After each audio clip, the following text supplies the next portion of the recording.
Chlopci, takže zdravím vás pri dnešnom epickom špeciálnom videu za 41 odber a hovor.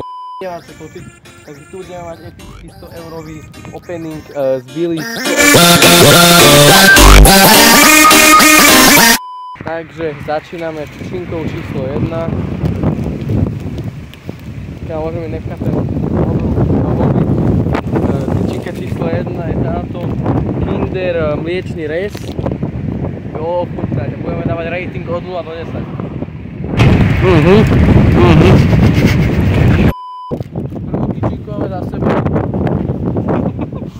Fakt vynikajúca. Taká navýchlerová.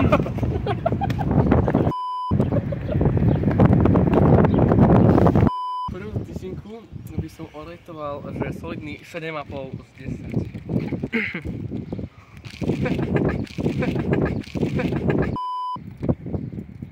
Druhá tyčinka Montesnac. Montesnac. To je veľmi skvelé. Montesnac. No tak otvoríme a musí. To je otvorené.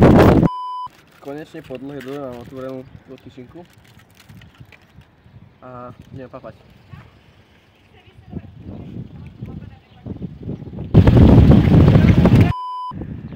8 z 10.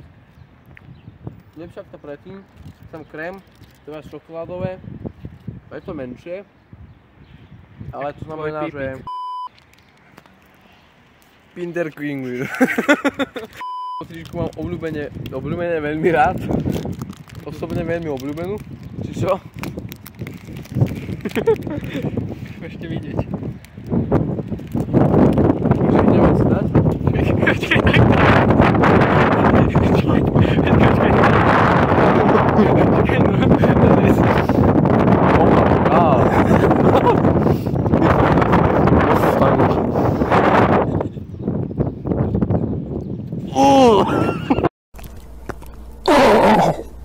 Oh fucking god. Oh god. This is disgusting. To čokoládku, či tyčinku by som ohodnotil solidných 8 z 10. Možno som neučil zase narval do huby, ale tak to je jedno. Kama tu si neukázal obal. Posledná tyčinka je King Maxi Kingstone Fullbox Fullpiece. Počkej, bude to ale...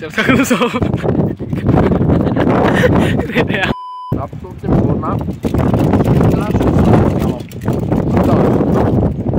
Ale...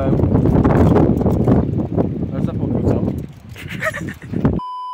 Šokoládka by som dal solidný rating 8,5 celá 7 z 10. Ďakujem za pozeranie. Dajte odber, like, zdieľačky. Čus. Túto trávu, úžasnú to.